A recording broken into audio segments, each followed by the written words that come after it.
Hello and welcome to Walker Tea Review. I'm Jason Walker, and this season is coming about when a lot of new teas are going to be harvested soon. Darjeeling's the first flush has been or is being harvested, and that's being affected by a little bit of political unrest or unrest among labor there.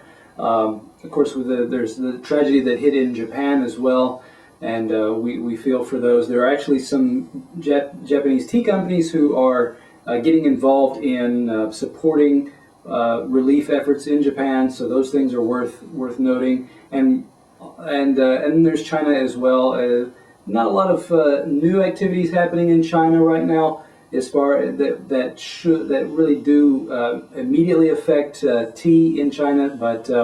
Always something to be on the lookout for and watching what's happening at this time of year in, especially those Asian countries that I just mentioned. Now, we've got not a black tea, an oolong tea that I'm going to be looking at is a Chinese oolong. It's one of the premier, it's kind of one of the big names in Wu Yi oolongs.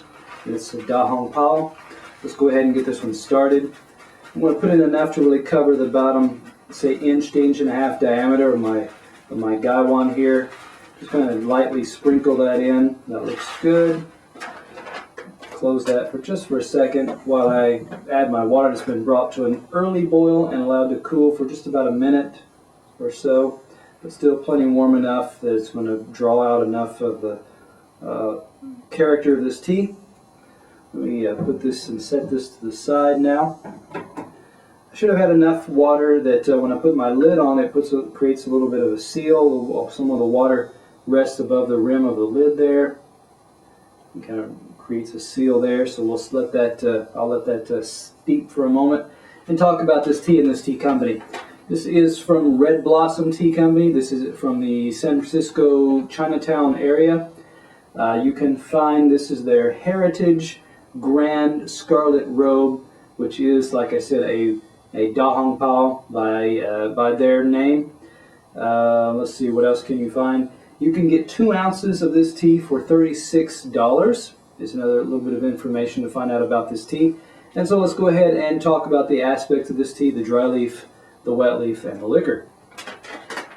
First off, let's take a sniff of it here.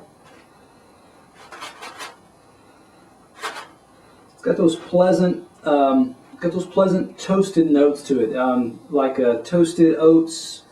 Think Cheerios. Think toasted type of an oatmeal type of smell even. One thing that if you read a little bit about on RedBlossom's website about this tea, it says that they make sure to go through some of the efforts of the traditional roasting process, the hand roasting process. So they've tried to add some of that traditional character to this tea, or produce it with some of the traditional character. Looking at these leaves, you'll also note got some pretty good size leaves. You've got some here that are, say, just for example, it's folded up, but that's about a 2-inch size there. Others that are over an inch in length. You've got some smaller portions as well. Looking at these leaves as a whole, I don't see a lot. I mean, they've got a good sheen to them, but not a glossy type of. It's more like a matte type of. If you could say there's a matte type of duller shine rather than a glossy shine to this. So you don't see a lot of anything that really indicates a high level of oils that are resting there on top of the surface of the leaf there.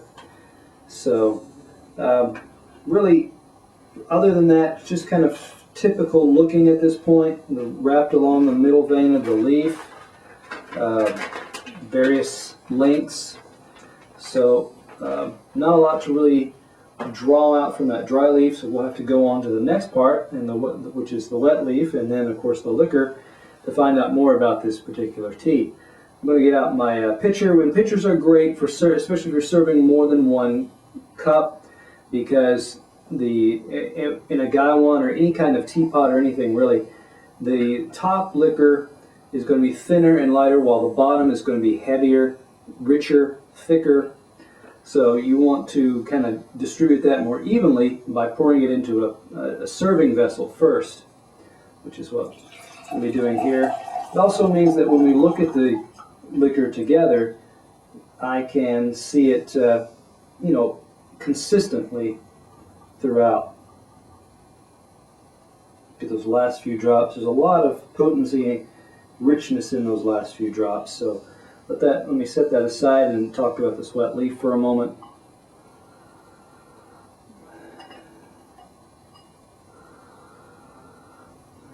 Still a lot of rich, toasted, even like a cedar mesquite chip type of note there.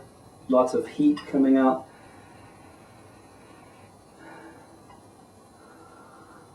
Something just a little bit sweet in there as well. Something almost baked,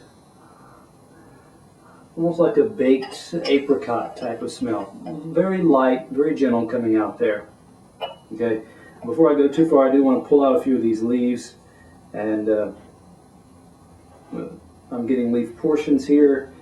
A lot of them have not fully loosened up and unfurled, so that's a good sign that there's going to be more to do in these subsequent steepings, more tea to be had in them.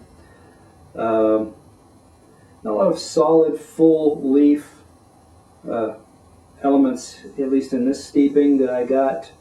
This leaf selection here. Looking for, what else can I show? What else do we have to offer? I'm looking for little pieces that may be more unfurled. For example, this particular piece that I have in my hand is a bit thicker, a bit tougher, heavier in its texture and its feel. Feels a little bit more leathery. This particular piece that I pulled out previously, a little bit thinner, a little bit more supple there. Then you have this, and you have yeah. So these are probably, and again, that one's a little bit thicker. These are not the most supple type of leaves. These are more mature type of leaf that did get a bit heavier, thicker. Okay, let me see if I can open this one up. There we are. Yeah, this one, you can tell, is also a section of a fairly wide, mature leaf as well. So I'll kind of flatten that one out as well on the lid here. So I have something to look at. And as I was trying to separate it, did tear fairly easily, so it's not the most elastic, the most resilient. But let's give this a try as far as the liquor goes. Nice bright color. This has got like a dark ale type of color, or a dark lager, a porter, maybe what you think of as kind of an Irish type ale or beer coming off there, color. Still some of that toasted honey, I should say honey with a toasted oat type of, their breakfast cereal type honey and oat smell coming off there. So it's sweet, and it's still rich, warm, toasty notes there as well. Let's give it a taste now.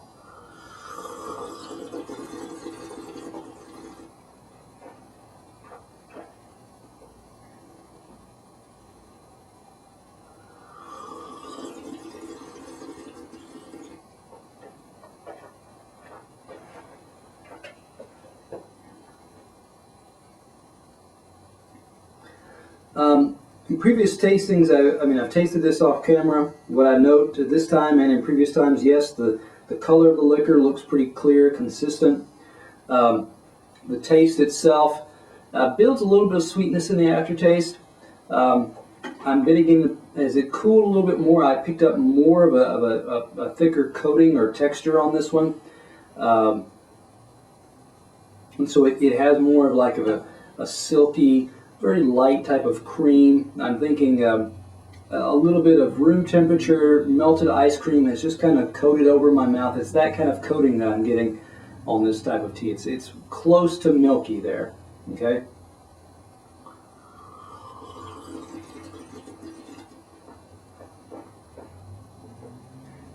Still a lot of those toasted notes coming out, more of a charred type of aspect coming out towards the front.